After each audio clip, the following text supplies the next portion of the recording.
मुमुक्षु तीर्थ भाई की मक्कमता को हमने पहले भाग में जानने का प्रयास किया। उनके जीवन में एक ऐसी घटना घटी थी जब वे मौत के मुंह में जा चुके थे।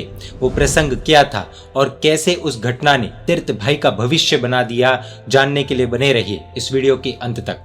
वो घटना जानने से पहले तीर्थ भाई के बारे में कुछ और बातें हैं जो जानने जैसी है। सामान्यतः हम उम्र के हिसाब से लोगों की मैच्योरिटी जज करते हैं। मान लेते हैं कि हम कहीं घूमने गए हो और बच्चों को साथ ले गए हो। मान लेते हैं कि वहां पर बच्चों के खेलने के लिए अनेकों गेम्स होंगे। अब वहां पर बच्चे जिद ना करें, ऐसा हो ही नहीं सकता। बस ऐसा ही कुछ तीर्थ भाई का भी किस्सा है। लद्दाख में एक बार पूरा परिवार घूमने गया था। वहां पर राइड्स और गेम्स भी थे। अब जाहिर सी बात है कि इन सब गेम्स आदि के पैसे लगते ही हैं। तीर्थ भाई ने अपने पिता यानी कि मनीष भाई से कहा कि पिताजी, यहाँ पर हम जो गेम्स खेलने वाले थे उनके जितने भी चार्जेस हैं उतने पैसे प्लीज मुझे दे दीजिए। मुझे यहाँ पर कोई गेम्स अभी नहीं खेलने हैं। पिता मनीष भाई ने सरलता से एक रकम अपने पुत्र तीर्थ को दे दी। पिता मनीष भाई ये देखना चाहते थे कि आखिर तीर्थ उन पैसों का क्या करता है। वही पास में एक छोटा सा तालाब या पॉन्ड जैसा एरिया था। वहां पर तीर्थ भाई गए और जितने समय तक परिवार लद्दाख में रुका उतने समय तक उन दिए गए पैसों से तीर्थ भाई ने मछलियों के लिए खाना लाया और पूरे समय उनके पास बैठकर मछलियों को खाना देते रहे। क्या इसे हम मैच्योरिटी नहीं कहेंगे? मैच्योरिटी भी कह दे तो क्या बड़ों में भी इस तरह की मैच्योरिटी देखने को मिलती है? ये सोचने जैसी बात है। Because this is not just about maturity but about kindness, but about humanity. इस तरह की जीव दया बहुत कम लोगों में देखने को मिलती है, जो अपने मौज शौक के पैसों से भी जीव दया का अद्भुत कार्य करते हैं। इतना ही नहीं, पिछले 5 वर्षों से तीर्थ भाई अपना जन्मदिन पालीताना के आदिनाथ दादा के साथ ही मना रहे हैं। परम पूज्य आचार्य भगवंत श्री तीर्थ भद्र सुरेश्वर जी महाराज साहेब तो अभी भी तीर्थ भाई के थोड़ा बड़े होने का इंतजार कर रहे थे। एक बात हम सब जानते हैं कि दीक्षा के बाद नाम बदल जाता है, लेकिन तीर्थ भाई एक ऐसे व्यक्ति होंगे जिनका नाम बदलेगा नहीं, बल्कि नाम के आगे एक और नाम जोड़ दिया जाएगा। आचार्य श्री के सभी शिष्यों के नाम तीर्थ शब्द से ही शुरू होते हैं और इनका नाम तो पहले से ही तीर्थ है। कैसा अद्भुत संयोग है ये। कुछ समय पहले की बात है, जब चेन्नई में दीक्षा का प्रसंग बना था, तब तीर्थ भाई ने आचार्य श्री से विनंती की थी कि साहेब मुझे दीक्षा दे दीजिए, अब और इंतजार मत करवाइए। उनके मुख से निकले कुछ अद्भुत शब्द हैं। उन्होंने कहा कि साहेब दीक्षा देकर मेरा अधूरा नाम पूरा कर दीजिए। यानी जब वे आचार्य श्री के शिष्य बनेंगे तब उनके नाम तीर्थ के आगे एक पवित्र शब्द जोड़ दिया जाएगा। हम में से कई लोगों को लग रहा होगा कि तीर्थ भाई मजाक मजाक में दीक्षा ले रहे हैं। पता नहीं दीक्षा जीवन के बारे में कुछ जाना भी है या नहीं, पता नहीं कुछ पढ़ाई भी की है या नहीं, पता नहीं साधु जीवन का पालन कर भी पाएंगे या नहीं।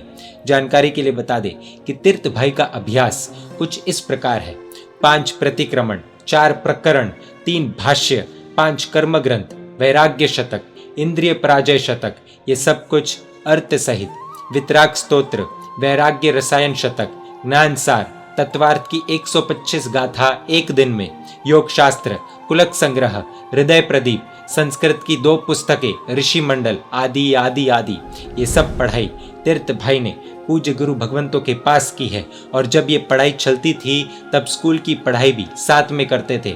और हमें ये जानकर आश्चर्य होगा कि लगभग हर वर्ष तीर्थ भाई स्कूल की पढ़ाई में भी फर्स्ट आए हैं।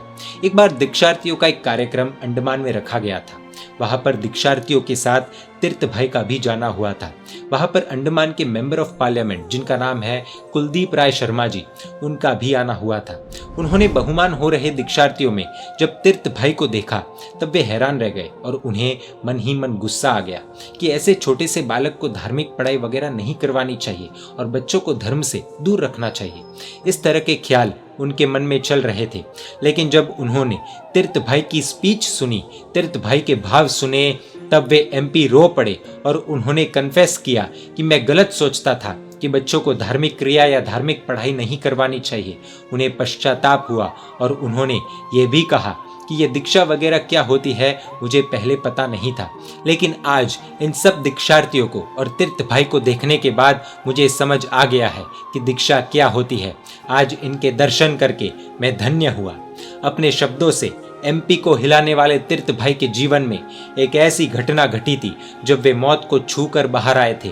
जब वे 1.5 साल के थे तब तीर्थ भाई ने 2 कॉइन्स निगल लिए थे। गले में कॉइन अटकने से तीर्थ भाई कुछ भी बोल नहीं पा रहे थे। घर वाले सब परेशान हो गए क्योंकि तीर्थ भाई लगभग बेहोश हो चुके थे। उसी समय अगर कुछ नहीं किया जाए तो संभावना थी कि बच्चा हाथ से जा सकता था, क्योंकि सांस लेने में भी तकलीफ हो रही थी। तब मनीष भाई की माताजी यानी कि तीर्थ भाई के दादी जी उजमबेन तेजपाल सातुंदा वे आए और उन्होंने पीठ पर जोर से एक थाप मारा, जिससे एक कॉइन बाहर निकल गया। अभी भी तीर्थ भाई कुछ भी बोल नहीं पा रहे थे। सब टेंशन में आ गए क्योंकि दूसरा कॉइन निकलने का नाम ही नहीं ले रहा था। तब दादी जी ने मन ही मन कुछ प्रार्थना की और उल्टा करके यानी कि आगे की तरफ तीर्थ भाई को थोड़ा बेंड करके तीर्थ भाई की पीठ पर फिर से थाप मारे और उन्हें जोरदार उल्टी हुई। उस उल्टी में वो कॉइन बाहर निकल गया। दादी जी ने उस 1.5 साल के तीर्थ भाई के कान में ये शब्द कहे कि बेटा, ये तेरा नया जीवन है और ये नया जीवन किसके लिए जीना है ये सोच लेना।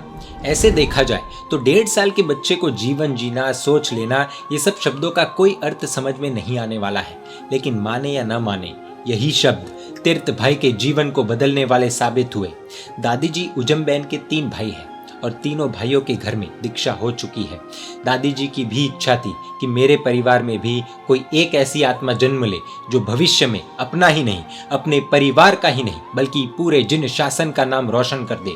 अब वह दादी जी का सपना पूरा होने जा रहा है। परम पूज्य आचार्य भगवंत श्री तीर्थ भद्र सुरेश्वर जी महाराज साहिब के हाथों से मुमुक्षु तीर्थ भाई की दीक्षा 2 दिसंबर 2021 को चेन्नई की धरती पर होने जा रही है। जैन मीडिया पर ऐसे वीडियोस आते रहेंगे। देखने के लिए आपको Jain media YouTube channel subscribe कर नोटिफिकेशंस के लिए बेल आइकन प्रेस करना होगा। आप हमें फेसबुक और इंस्टाग्राम पर भी फॉलो कर सकते हैं। परमात्मा के आज्ञा विरुद्ध कुछ भी कहा हो तो मिच्छामि दुक्कडम। जय जिन शासन, जय महावीर।